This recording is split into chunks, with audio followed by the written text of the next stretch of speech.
Cette vidéo est pour les chrétiens qui passent tout leur temps à tomber dans le péché. Vous tombez dans le péché, vous vous repentez. Vous tombez dans le péché, vous vous repentez. Vous tombez encore dans le péché, vous vous repentez. Et quand on vous demande, vous répondez, ah, la Bible dit que 7 fois le juste tombe, 7 fois il se relève. C'est à cause de vous qu'ils ont créé le verset biblique là. C'est à cause de vous qu'on a écrit ça dans la Bible. Ce verset biblique là, c'est à cause de vous qu'on a écrit ça dans la Bible. Et donc, si vous n'avez pas atteint 7 fois là, vous n'allez pas arrêter de tomber.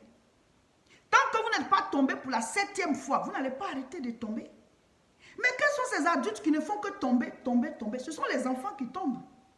Ce sont les enfants qui tombent. Un adulte qui ne fait que tomber, il est malade. C'est une pathologie. Donc vous n'allez pas vous affermir dans l'affaire de Dieu là, quoi. Vous n'allez pas grandir aussi dans la foi, quoi. Vous n'allez pas devenir des gens spirituellement matures, jamais. Vous êtes à terre là-bas. Vous vous relevez, vous tombez encore, vous vous relevez, vous tombez encore. Vous êtes en contact avec la poussière régulièrement. Quel jour vous allez avancer en eau profonde? Et si pendant que tu es tombé là, Jésus revient, tu ne seras pas sauvé, hein? Parce que la Bible dit le salaire du péché, c'est la mort. Quand on s'engage avec Dieu, on s'engage totalement. Est-ce que tu es obligé d'atteindre 7 fois, tomber 7 fois, 7 chutes avant d'arrêter de tomber?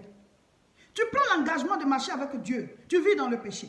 Ensuite, tu prends encore l'engagement, tu vis dans le péché. Tu prends encore l'engagement, tu vis dans le péché. Toi, tu es avec ton fiancé, vous avez déjà les rapports sexuels. Tu es avec ta fiancée, vous avez déjà des rapports sexuels. Tu te lèves, tu vas fréquenter les prostituées, tu reviens.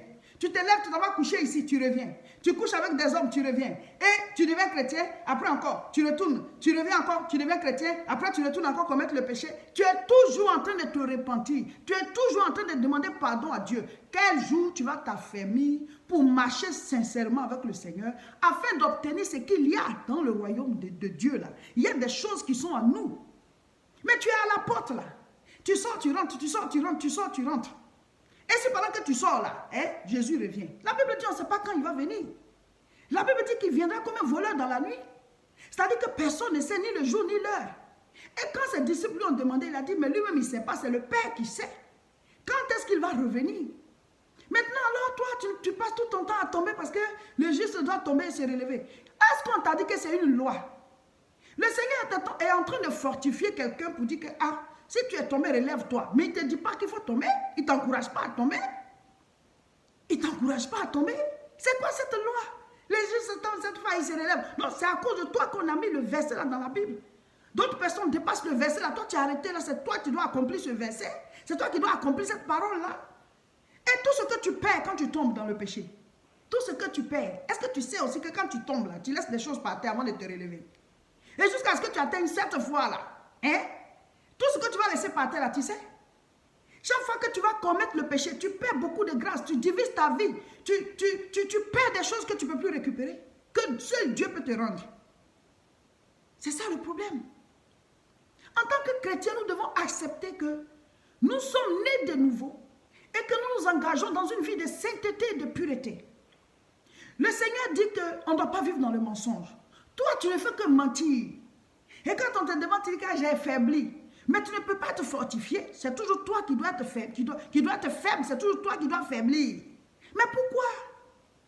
Quand est-ce que tu vas découvrir aussi les grâces, les bénédictions qu'il y a dans le fait d'obéir à la parole de Dieu? Le Seigneur te dit de ne pas voler, mais c'est toujours toi qui voles. Et tu dis, oui, je suis tombé cette fois-ci, mais après ça va aller. Mais si tu ne prends pas l'engagement, si tu ne prends pas l'engagement pour dire, moi je sors de là, je dois vivre une vie de sainteté, une vie de pureté. Parce que Jésus-Christ ne faisait pas ceci, je ne dois pas le faire. C'est ça, être né de nouveau. Ce n'est plus nous qui vivons, c'est Christ qui vit en nous. Que de se cacher derrière des versets et puis continuer de vivre dans le péché. Et quand on te demande, tu dis que cette fois il tombe, cette fois il se relève. Et si tu restes là, puis Jésus vient. La 5e fois où tu es en train de tomber là, comme toi tu vas atteindre forcément 7 là. La 5e fois si Jésus vient ou si la mort te surprend, tu fais comment? Si tu meurs dans le péché, tu n'es pas sauvé. Hein? Tu n'es pas sauvé. Jésus-Christ, quand il a commencé à prêcher, il dit quoi? Il dit, repentez-vous car le royaume des cieux est proche. Se repentir, c'est changer de vie. Toujours, je donne l'exemple. Je dis, quand on dit celui-là, c'est un bandit repenti. Ça veut dire qu'avant, c'était un bandit, maintenant, il n'est plus bandit. Quand on dit celui-là, c'est une prostituée repentie, ça veut dire que c'était une prostituée. Elle est repentie, elle ne se prostitue plus. Celui-là, c'est un drogué repenti, il ne se drogue plus. Quand on dit tu es un repenti, ça veut dire que tu as changé de vie. Mais vous, quels sont ces repentis là qui continuent de vivre la même vie et on dit que oui, Jésus est tombé. Mais c'est les enfants qui tombent. Quel adulte qui passe tout son temps à tomber? Il est malade. C'est pour ça que l'ennemi a autorité sur vous. C'est pour ça que les démons vous arrachent vos bénédictions. C'est pour ça que les maladies bizarres arrivent, attaquent. Mais parce que la Bible dit que celui qui demeure sous l'abri du Très-Haut repose à l'homme du Tout-Puissant. Somme 91 à partir du verset 1. Si tu n'es pas sous l'abri du Très-Haut, si tu n'es pas sous l'abri du Très-Haut, tu ne peux pas reposer à l'ombre du Tout-Puissant. Si tu n'es pas sous l'abri d'un arbre, comment est-ce que l'ombre de cet arbre-là peut te couvrir? Vous n'êtes pas sous l'abri du Très-Haut. La peste et ses ravages, les maladies, les attaques, tout ce qu'il y a comme attaque sur cette terre, mais tu es livré à ça parce que tu n'es pas couvert par l'abri du Très-Haut. Donc ton histoire, les 7 fois il tombe, 7 fois il se relève là. C'est toi qui es perdant, hein? C'est toi qui es perdant. Quand Dieu nous dit de ne pas vivre dans le péché, c'est parce que quand on pêche, ça lui fait quelque chose. Lui, son trône ne change pas, il est éternel. C'est toi qui perds des choses. Des êtres humains comme toi, Dieu en a vu. Des êtres humains comme moi, Dieu en a vu. Ils ont défilé sur la terre. Mais Dieu nous aime, c'est pour ça qu'on est unique à ses yeux. Sinon, quelqu'un comme nous, comme ça, Dieu peut créer des milliers. Regardez comment la terre est remplie de milliards d'hommes. Donc, nous, on est qui? Quand il te dit de ne pas pécher, si tu pêches, c'est ton problème, c'est ta vie qui est en danger. Ce sont tes intérêts, ce sont tes grâces, c'est ta destinée qui est en retard. Ressaisissons-nous. En cette fin d'année, que chacun de nous prenne l'engagement de réellement marcher avec Dieu. Arrête la comédie que tu fais avec le Seigneur. Arrête la plaisanterie que tu fais avec ta vie spirituelle. Parce que c'est toi qui es en retard avec ça. Dieu n'est pas en retard. Mais quand on se met à fond dans la marche avec Dieu, quand on s'engage réellement, à partir de là, le déclenchement de notre destinée prend. Le déclenchement de notre destinée commence. C'est ça que beaucoup ne savent pas. Quand on se met à fond avec Dieu, quand on s'engage, alors notre destinée, la porte s'ouvre et il y a un certain déclenchement. Il faut que tu sois réellement engagé avec Dieu pour que les portes de ta vie s'ouvrent. Il a dit quoi? Matthieu chapitre 6, verset 33. Cherchez premièrement le royaume de Dieu et sa justice. C'est-à-dire, concentre-toi sur ta vie spirituelle. Prends cela au sérieux, la marche avec Dieu. Sache que les intérêts de Dieu doivent d'abord être prioritaires dans ta vie. Cherche premièrement le royaume de Dieu et sa justice. Maintenant, toutes les autres choses que les autres se battent pour chercher là, toi, tu vas juste arriver, tu vas poser juste de petits actes comme ça. Et le résultat sera très grand. Ça va te surprendre. Regardez David. David s'arrête devant Goliath. Et un soldat, regarde sa taille, quand on le décrit. Mais David, un adolescent, il a jeté seulement une pierre. Hein? Alors que le soldat, là, il a un casque. Mais ça a tapé son front, le gars, il est tombé. Mais quand tu regardes ça, tu dis, attends, l'acte de David et puis le résultat, il y a une différence. Ça veut dire que la main de Dieu était derrière le caillou de David. Mais parce qu'il était consacré à Dieu. Quand tu es consacré à Dieu, quand tu te dis, je me mets à part pour le Seigneur, chaque fois que tu poses un acte, Dieu t'accompagne. Et le résultat dépasse l'acte que tu as posé. C'est-à-dire qu'il y a un résultat surnaturel. Il y a une gloire qui marche avec toi. Il a dit à Abraham, je rendrai ton nom grand. Dieu, il rend grand. Dieu peut t'élever, il peut rendre ton nom grand. Mais comme toi, tu aimes tomber, te relever là, reste là-bas. Au moins, toi, tu te rends compte, les autres t'ont percé, les autres sont arrivés loin. Sur cette terre-là, ou bien tu perces avec Dieu, ou bien tu t'en vas, Satan va te donner sa gloire, et puis il va te faire souffrir après. Parce que quand il te donne avec la main gauche là, il prend avec la main droite. Tu vas payer tout ce qu'il te donne, et puis il ne te donne même pas. Il arrache, il vole, et puis il t'envoie ça. C'est comme ça, parce qu'il vient pour dérober, égorger, détruire.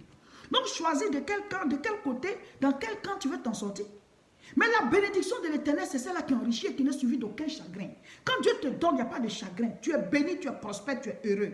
C'est ça qu'il faut pour chacun de nous. Mais Dieu, il dit quoi? Il est saint. Donc, on doit vivre une vie de sainteté et de pureté. Vous plaisantez avec votre vie chrétienne. Vous plaisantez avec votre marche avec Dieu. Vous vivez dans le péché et vous ratez des grâces, vous ratez des bénédictions, juste pour des plaisirs de quelques instants. En cette période de fin d'année là, combien de personnes ont à l'idée d'aller commettre des choses et puis ils se disent dans leur esprit, quand on va finir, on va aller demander pardon à Dieu. Parce que Dieu lui-même il sait, on est faible. Mais si tu es faible, tu auras la vie des faibles.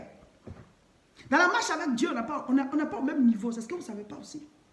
Si tu es fort spirituellement, tu auras la vie des forts.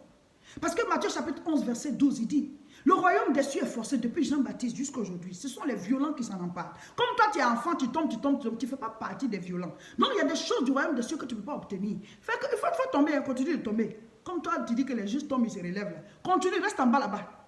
Les autres sont en train d'avancer. Cherche à grandir avec Dieu. Sors de là.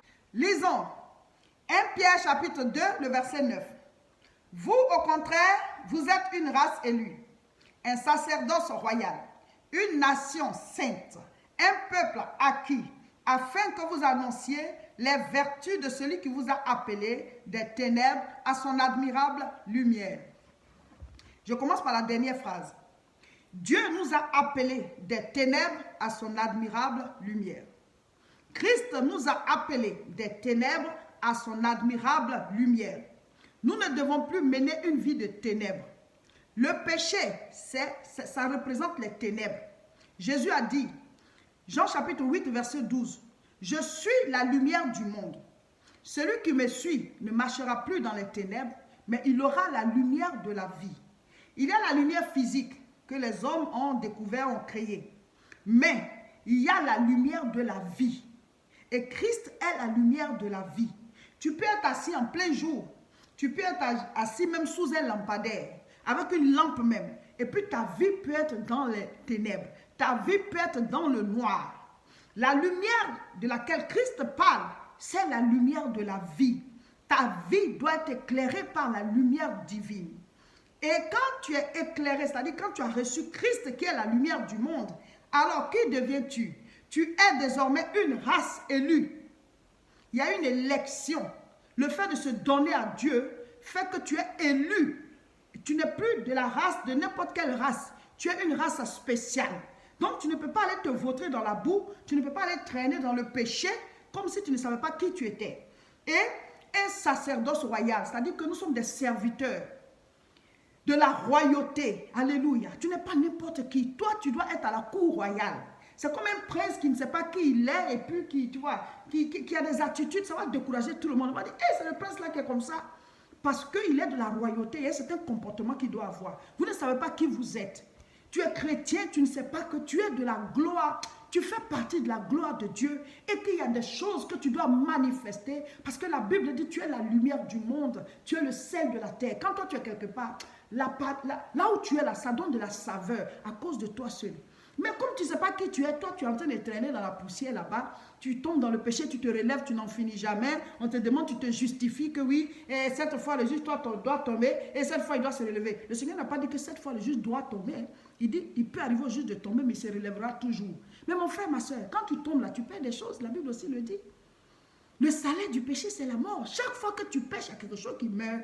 Il faut en prendre conscience. Donc, il faut te ressaisir pour avancer là. On ne vit qu'une seule fois, de perdre des choses sur le chemin, laisser des plumes sur des terrains glissants là. Il faut avancer, aller jusqu'au bout pour pouvoir manifester cette nature divine. Il dit, on est une nation sainte, un peuple acquis. Acquis par quoi? Par le sang de l'agneau. Alléluia. Par le sang de l'agneau. Nous sommes des rachetés. Sur notre front est écrit, sainteté à l'Éternel. Marchons en nouveauté de vie, afin de glorifier Christ partout où on est. Alléluia. Recevez la grâce de Dieu.